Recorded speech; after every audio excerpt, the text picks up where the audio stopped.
Hi, today Shon and I will be talking about unplanned pregnancy, a sensitive topic especially for me as a girl.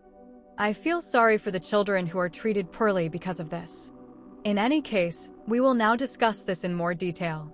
You know what always bothers me about unplanned pregnancy conversations? Everyone jumps straight into opinions: what's right, what's wrong, what should be done.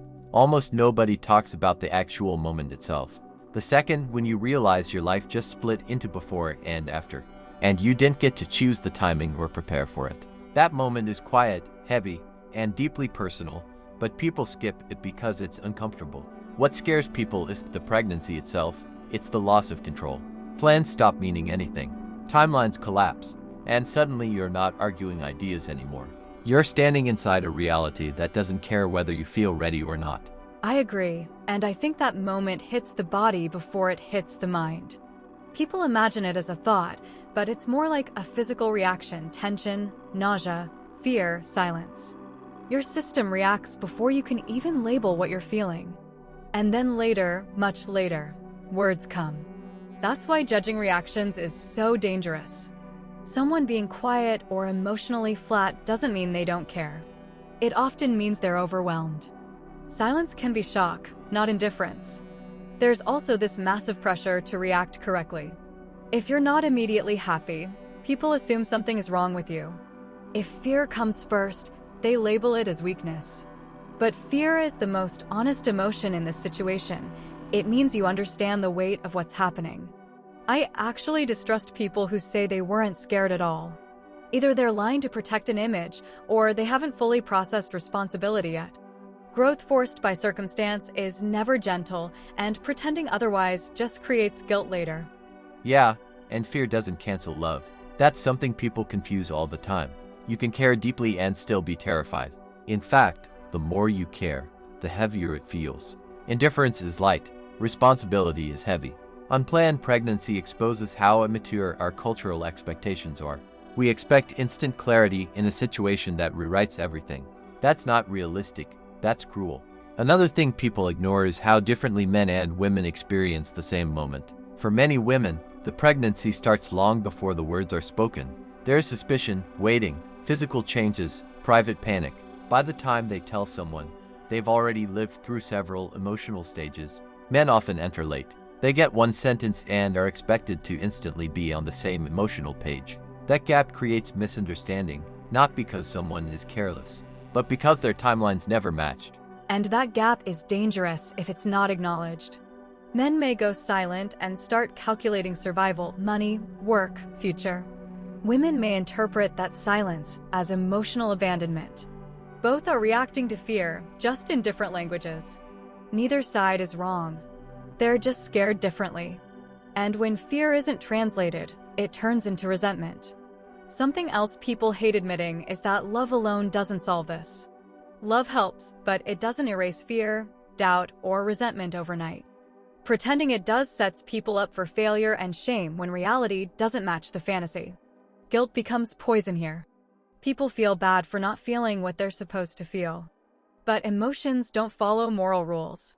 Feeling unsure doesn't make you a bad person, it makes you honest. The most dangerous thing is doubt, it's silence. Silence lets fear grow into something ugly. Honest, uncomfortable conversations are the only thing that keeps people connected when everything feels unstable. Strength isn't certainty. Strength is staying present even when you don't have answers. I think one of the hardest truths is realizing there's no perfect choice. Every path carries loss. No matter what decision is made, a version of the future dies, a plan, an identity, an illusion of control. People aren't choosing between good and bad. They're choosing which pain they're willing to live with. And that's not something outsiders get to simplify. That's why compassion matters more than judgment here. What stays with people isn't the decision itself, it's how alone they felt while making it. Maybe real maturity isn't being ready. Maybe it's being honest, staying human, and not abandoning each other when fear shows up. You know what people rarely admit out loud? That sometimes the hardest part isn't the situation itself, it's watching how fast the world expects you to adapt. One day you're still processing shock, and the next you're supposed to have answers, confidence, and a plan. There's no pause button for the mind. That pressure creates a second trauma. Not the pregnancy, but the feeling that your confusion is unacceptable. Like you're failing at something you never signed up to be tested on. Yeah, and the irony is that confusion is often the most responsible state to be in. It means you're actually taking the situation seriously. People who rush to certainty often do it to escape discomfort, not because they're ready. There's a strange courage in saying, "I don't know yet." That sentence scares people more than any decision, because it forces them to sit inside uncertainty instead of running from it. Another thing nobody prepares you for is grief, even when nothing bad technically happened. You grieve the version of yourself that existed before. The freedom, the simplicity, the illusion that time was unlimited. And that grief doesn't mean regret. It just means you're human. Losing one life while stepping into another hurts, even if the new life might become meaningful later. Exactly. People confuse grief with rejection. But grief is about transition, not refusal. You're allowed to mourn a door that closed even if you chose to walk through a different one. Suppressing that grief doesn't make it disappear.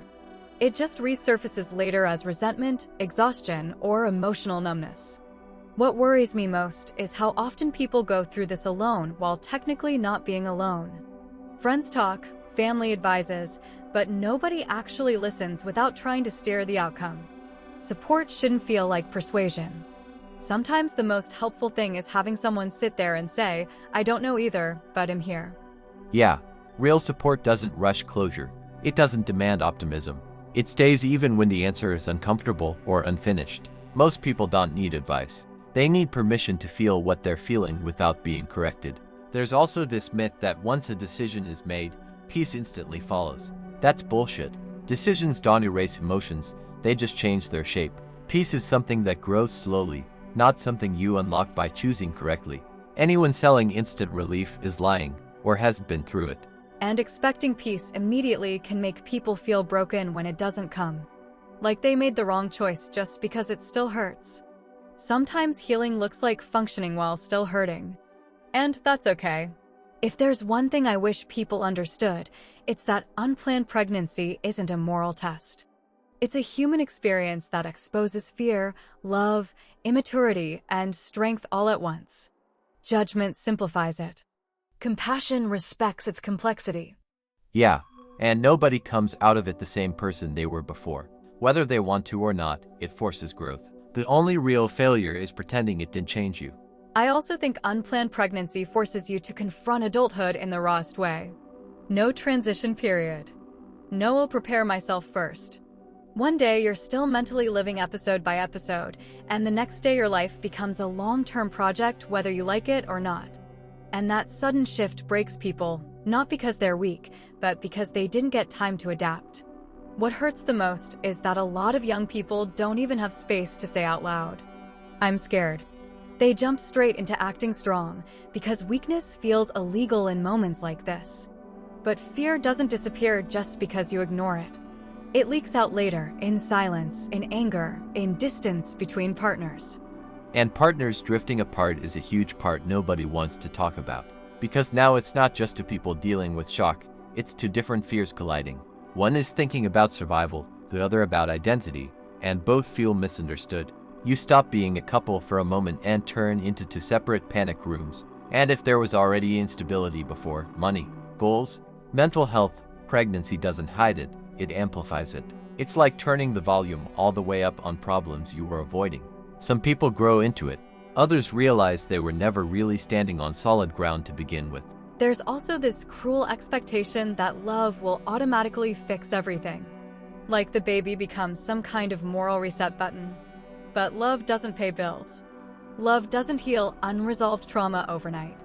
And when reality hits, people feel betrayed, not by the situation, but by the lie they were sold. And still, despite all of that, something strange happens.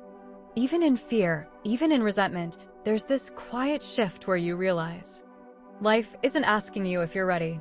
It's asking who you're going to be now. Not the version you planned. The version that exists because this happened. Yeah, and that's where the real choice begins. Not when you find out, but months later. When the adrenaline is gone. When nobody is checking on you anymore. When it's just you, routine, and responsibility. That's when people either grow bitter or grow solid. Unplanned pregnancy doesn't make someone strong by default. It just removes excuses. It forces you to face yourself without filters. And that's terrifying, because some people don't like what they see at first. But avoiding that mirror costs more than facing it. And maybe no ending where everyone wins and nobody sacrifices anything. Someone always gives something up: time, freedom, youth, dreams. Pretending otherwise just delays the pain. But I don't think unplanned pregnancy is a tragedy by default. I think it's a confrontation. With responsibility. With fear. With who you are when life doesn't wait for you to feel confident. And not everyone passes that confrontation the same way, but everyone remembers it forever. Yeah, it marks you, even if the path turns out okay. You never forget the moment when your future stopped being hypothetical, when someday turned into now. And maybe that's the real weight of it. Not the baby, not the chaos, but the end of excuses. Because after that, you can't lie to yourself the same way anymore. There's another layer people almost never talk about: guilt without a clear target. Not guilt toward the child, not toward the partner, but toward the version of yourself you thought you were going to be. The plans that quietly die without a funeral.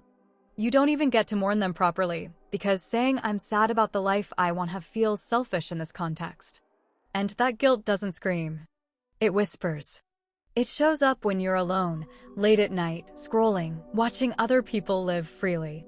And you're not jealous of them, you're grieving yourself.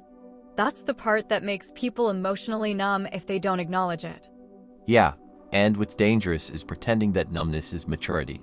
People confuse emotional shutdown with being strong. They say, "I'm fine, I just don't feel much anymore," like that's growth. But that's not growth. That's survival mode overstaying its welcome. If you don't give yourself permission to process that loss, it leaks into everything else. You become colder, shorter, less patient. And then everyone wonders why love feels mechanical instead of alive. It's not because you stopped caring, it's because you never let yourself feel the full weight of what changed. Another uncomfortable truth is that not everyone becomes a better person because of responsibility. Some people become resentful. Quietly. Politely. They do everything right on the surface, but inside they keep a scoreboard of everything they sacrificed. And resentment grows best in silence. That's why honesty matters so much here. Not brutal honesty, not emotional dumping, but small, consistent truth.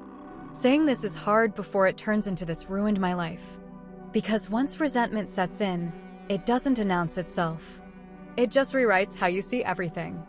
And resentment is sneaky because it feels justified. You can always find a reason for it. Less sleep, less money, less freedom, and all of that is real. But if you don't separate responsibility from blame, you start blaming the situation for your unhappiness, even when the real issue is how unprepared you were mentally. That's the harsh part nobody wants to hear. Sometimes the pain isn't caused by what happened, but by who you were when it happened. And that's not an insult. That's a starting point. But I also want to say this, because it matters. Growth doesn't always look dramatic. Sometimes it looks boring, repetitive, quiet. You don't wake up one day feeling like a different person. You just notice that you complain less, react slower, think further ahead. And that's how real change usually happens. Unplanned pregnancy doesn't steal your future. It forces you to build one without fantasy. And while that's painful, it's also grounding. You stop living in what if and start living in what now. And for some people, that's the first time life actually becomes real. Yeah, and reality is romantic, but it's honest. It doesn't promise happiness, but it gives meaning. And meaning lasts longer. People who survive this moment don't come out fearless. They come out clearer, about priorities, about limits, about themselves. And maybe that's the final thing. This situation doesn't define you forever, but the way you handle it defines how you'll handle every crisis after. This is a rehearsal for life not going according to plan. Okay, we talked, and it wasn't just for fun. It was really hard during this. The worst thing is that they don't show how unplanned children are treated rudely and with disdain. Well, see you in the next episode. The conclusions are yours, as always.